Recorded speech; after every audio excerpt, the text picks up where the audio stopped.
y'all. I hope everybody is doing good. I'm really excited today because I have something that I'm going to share with y'all. A viewer and a subscriber to my channel, his name is John, has sent me his encounter story to tell. I'm going to read it. I hope I do a good job. But I remember him saying that he didn't think it was much of an encounter, but it is actually a really good encounter. I think y'all are going to enjoy it. Like I said, I hope I do a good job because I am not a Cam Buckner or a Neoma Finn, but I'm going to do my best. So I'm going to quit talking so I can share this story with y'all. And this is what John wrote. Everything I write is yours to use as you please, or if you wish not to use it, that is fine too. Well, John, I am honored to tell your story. And he goes on to say, this is just a little bit about myself. I'm a retired public safety, police, fire, and EMS with 36 years service, and I'm also a veteran of the United States Air Force. I am now a full-time grandpa, best job in the world, and a part-time farmer, and an avid Bigfoot and UFO enthusiast. Where I live is really interesting. I live just a few miles from the Serpent Mound Indian Earthworks, which is also located near the center of an ancient meteorite impact site known as the Serpent Mound Impact Structure. In addition to the Serpent Mound earthwork, there are several other Indian earthworks in the area, which include Fort Hill, Seep Mound, Spruce Hill, and Hopewell Mounds. And I live between two state parks, with each having a large man-made lake. There is also an organization known as the Highland Nature Sanctuary, which has 3,000 plus acre preserve that is part of the Arc of the Appalachia Preserve System. They buy farms and they will demolish any building and will let the property go back to nature. And the deer population in the region is huge. My Bigfoot experience is very simple. About 6 months after we moved into the house, late one night, we heard a loud moan, wail, cry, howl that came from the valley that is just behind the house, and it was close. The hair on the back of my neck stood up as my wife asked, "What was that?" The only thought was, it's a Bigfoot. She asked me what made me think that. I told her that I knew of nothing that could have yelped that loud. And whatever it was had a massive set of lungs in it. Not even the bull at the field next to us could bellow that loud. I asked her if she knew what it was. She did not. Then a few months later, we started having an odor that hung in the air late in the evening, with it always coming from the same heavily wooded area blown by the prevailing winds in our direction. The smell was that of either a wet dog, rotten eggs, skunk, or something even more pungent, with an almost caustic smell. It was not livestock, farmers spraying chemicals, spreading manure, or any septic system. This was unlike anything I had ever encountered, and at times it was overwhelming. As time went on, it started happening more frequently. In late fall of 2013, we purchased a UTV for the farm. Just 2 nights after getting the UTV, we were outside just after sunset when we heard the loudest howl we had ever heard coming from the valley behind our house. Thinking it was a large wolf, the wife and I jumped into our UTV and headed off towards the location of the howl. As we were driving towards the location, several more extremely loud howls were heard from the same area.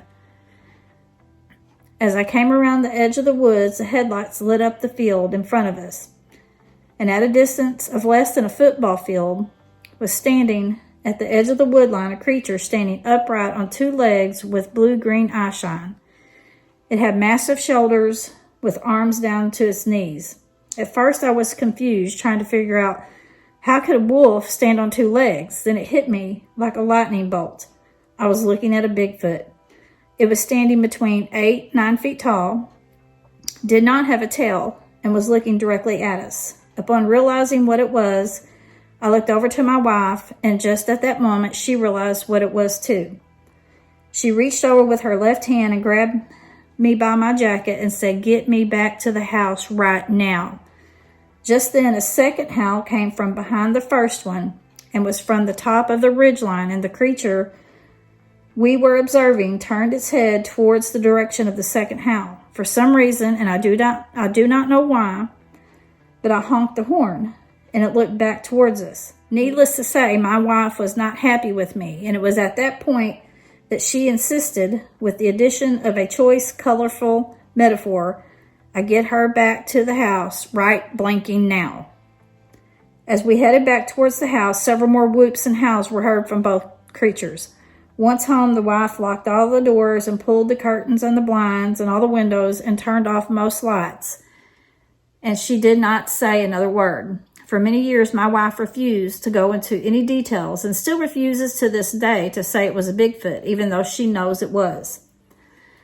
I used to shoot in the valley on a regular basis, but have since stopped, and it seems that things have calmed down. They now are imitating the sounds of the sirens from the fire department, and they seem to be having a good time doing it. One will be at each end of the valley, and they will imitate the sound of a siren back and forth using different tones, just like the fire department. I'm thinking that they are imitating these sounds because I used to have to take home the fire department SUV, and my grandkids would play the siren during the day. They do this a couple times each year. Every one of my neighbors absolutely believe that we have a Bigfoot in the area and are happy to let him be. No one is permitted hunting of any kind on the land, and we have all agreed that it's best for us to leave him alone. The joke is, if Harry's happy, we are happy, and that's the way we want to keep it. I think that the population is increasing. I originally thought that there was just a couple in years past. But now I'm thinking there is at least 3 or 4. Now, was that not a great story?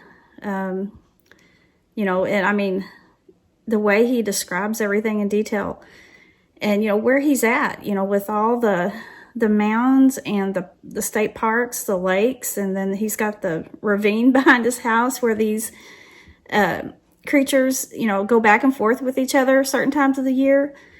That's just kind of amazing, actually. And then, it sounds like, there's a big deer population. And the neighbors seem to know about them, and everybody, wants to just try to let them be, to keep the peace. I guess, that's the best way to do it. And, something I found interesting was the eyeshine because, they're reported so many, different colors. And it makes me wonder, how are they able to do that? And I'm sure that if you have any questions for John, you can just ask in the comments, and I'm sure he'll reply. I do have a question though. I know it was dark, but was you able to tell what color it was? Not that it really matters, but just kind of wondering. But anyways, I hope y'all enjoyed that. And John, I want to thank you again. I appreciate you letting me do this. I hope I did, done a good job. And I also wanted to say thank you for your service in the military and as a police officer. So, but anyways, y'all, I'm going to get off here. I hope y'all have a wonderful rest of your week and weekend. Y'all be safe and take care, and God bless.